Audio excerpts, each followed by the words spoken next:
1860 میں جو انگریز نے قانون بنائے، جو ضابطۂ فوجداری بنایا، اس میں لکھ دیا کہ گھر میں داخل نہیں ہوگا کوئی، بہو بیٹیوں کو، خواتین کو طلب نہیں کیا جائے گا تھانے میں۔ یہ تمام چیزیں انگریز نے 1860 میں لکھی تھی، جن کو آج ہم 2024 میں پامال کر رہے ہیں۔ کوئی قانون نہیں ہے، کوئی شرافت نہیں ہے، کوئی میں سمجھتا ہوں اس وقت قاعدہ نہیں ہے، کوئی بے شرمی کی حد نہیں ہے جس کو ہم پھلانگنے کو تیار نہیں ہیں۔ اور کہا یہ گیا اس بچی کو، میں موجود تھا جب وہ بازیاب ہوئی، جب وہ واپس آئی، اس کی تمام بات کل رات میں نے سنی شاہ محمود صاحب کی بہو کی۔ اس نے کہا مجھے ایک ہی بات کہی گئی، بدتمیزی نہیں کی گئی اس کے ساتھ۔ 4 گھنٹے اس کو نہیں پتا تھا کہ اس کے ساتھ کیا ہونا ہے، وہ ایک بند کمرے میں تھی، باہر بندوقیں تھامے لوگ کھڑے تھے۔ وہ کہتی ہے مجھ سے جو بات کی گئی، ایک صاحب اندر آئے اور انگریزی میں مجھ سے بات کی اور انہوں نے کہا یہ جو ہم نے آپ کو اٹھایا ہے یہ اس ملک کی معاشی ترقی کے لیے ضروری ہے، یہ ہم ایک سگنل دے رہے ہیں کہ ہم اس ملک میں معاشی ترقی کے لیے ہر قدم اٹھانے کو تیار ہیں۔ یہ وہ قدم ہے جو آپ اٹھائیں گے معاشی ترقی کے لیے؟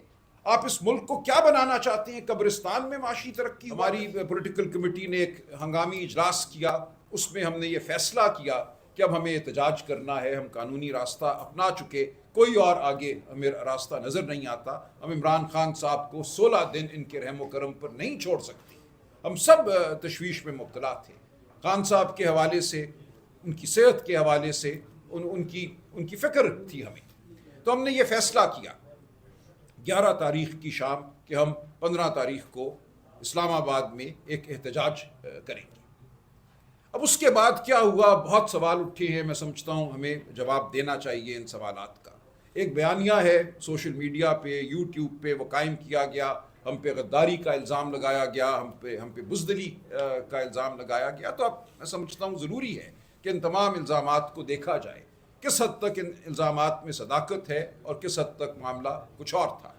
ہوا اس طرح سے، اب میں آپ سے عرض کرتا ہوں بطور سیکرٹری جنرل، جب 11 تاریخ کی شام یہ فیصلہ ہو گیا کہ 15 کو ہم نے آنا ہے اسلام آباد اپنا احتجاج ریکارڈ کرنے، پرامن احتجاج ریکارڈ کرنے، ہم نے کبھی توڑ پھوڑ نہیں کی۔ خان صاحب کی پوری سیاست اس چیز کی گواہ ہے کہ ہم نے تخریب کی سیاست نہیں کی۔ سڑک پہ آنا ہمارا بنیادی حق ہے، اس حق کو اب اس رجیم نے اس دور میں ایک جرم سمجھ لیا گیا ہے۔ اور یہ ہمارے حوالے سے نہیں، جو بچوں کے ساتھ ہو رہا ہے، جو اس وقت پنجاب میں اور پورے پاکستان میں اس وقت جو ایک تشویش کی لہر ہے، جو ہمارے بچے سڑکوں پر آ رہے ہیں، جو ان کے ساتھ سلوک کیا جا رہا ہے، ان کو مجرم سمجھا جا رہا ہے۔ یہ نہیں ہے مجرم، انگریز بھی اس کا حق دیتا تھا۔ بڑے بڑے مجمع برپا ہوتے تھے، لوگ سڑکوں پر مارچ کرتے تھے، احتجاج کرتے تھے، نعرے لگاتے تھے۔ یہ کب سے جرم ہو گیا؟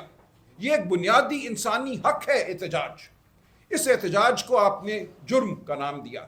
آپ نے کہا جو آئے گا ہم اس کو مار پیٹ کے ختم کر دیں گے، اس کو مبہوس کریں گے، مقدمہ بنائیں گے یا مقدمہ نہیں بنائیں گے، اس کو اغوا کر کے کسی کال کوٹڑی میں ڈال دیں گے۔ آج انتظار پنجوتا کہاں ہے؟ آج 9واں دن ہے، انتظار پنجوتا کا کچھ پتہ نہیں، اس کے خلاف نہ کوئی مقدمہ ہے، نہ اسے کسی عدالت میں پیش کیا گیا۔ تو یہ ہے وہ صورتحال جس سے ہم دوچار تھے۔ 12-13 تاریخ کے دوران مجھے مختلف علاقوں سے، پنجاب، خیبر پختونخوا اور اس سے آگے بھی، ایم پی اے حضرات کے فون آئے۔ تقریباً 70-75 ایم پی اے حضرات کے مجھ سے رابطہ ہوا، اور مجھے یہ کہا گیا کہ جو فسطائیت کا عالم ہے اس وقت 4 اور 5 اکتوبر کے بعد، جتنے لوگ ہمارے اٹھا لیے گئے ہیں، بے گناہ لوگ اٹھا لیے گئے ہیں، جو بچوں کو مارا پیٹا گیا ہے، تو ہم اس وقت اس قابل اپنے آپ کو نہیں پاتے کہ ہم اسلام آباد صحیح طریقے سے آ سکیں۔ ہم روپوش ہیں، ہم گھر سے باہر نکلنے کی حالت میں نہیں ہیں۔ تو اس حوالے سے یہ کہا گیا کہ اس بارے میں غور کیا جائے، شاید ہم اس طریقے سے اسلام آباد نہ پہنچ سکیں، جو ہمارے راستے میں کنٹینر لگائے جائیں گے، جو ہم پر شیلنگ ہوگی، جو مار پیٹ ہوگی۔ پہلے ہی ہم اپنے بہت سے لوگ کھو بیٹھے ہیں، جو حکومت خانوں میں ہیں، جو تھانوں میں ہیں۔ تو غور کیجیے، ہم نے یہ بات پولیٹیکل کمیٹی کے سامنے رکھی، اس پہ غور جاری تھا۔ ہم سمجھتے تھے کہ اس کے باوجود ہمیں اپنا احتجاج جو ہے وہ ریکارڈ کرنا چاہیے، کہ ہمیں مختلف ایمبسیز سے، دوست ممالک کی ایمبسیز سے، وہ ممالک جنہوں نے یہاں شرکت کرنی تھی ایس سی او کے اجلاس میں، ان کی جانب سے درخواستیں وصول ہوئیں کہ آپ یہ احتجاج نہ کیجیے 15 کو۔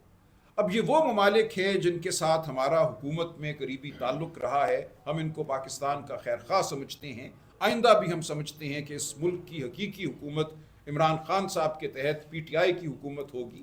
ہم نے ان لوگوں سے، ان ریاستوں سے آئندہ بھی معاملہ رکھنا ہے. ان کی درخواست کو ہم بیک جنبش قلم مسترد نہیں کر سکتے تھے. یہ بھی ایک واقعہ تھا جس کو ہم نے سامنے رکھا. اسی طرح ہمارے جو اس وقت آئین کی بقا میں جو ہماری جد و جہد ہے، اس میں جو ہمارے حلیف ہیں مولانا فضل الرحمان اس میں سر فہرست ہیں. ان کا کردار جو ہمارے سامنے آیا ہے، جو انہوں نے ثابت قدمی دکھائی ہے، یہ میں سمجھتا ہوں انشاءاللہ قائم رہے گی اور پاکستان کی تاریخ میں سنہرے حروف میں لکھی جائے گی. ان کی جانب سے بالخصوص ایک درخواست آئی کہ یہ نہ کیجیے آپ.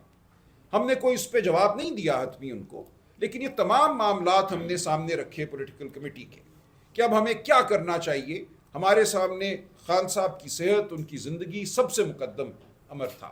ہم سمجھتے تھے کہ یہ کہہ دینا کہ ان سے ملاقات نہیں کرائی جائے گی، معالج کو نہیں ملایا جائے گا، یہ غلط رویہ تھا. اس کے خلاف احتجاج ہمارا حق تھا.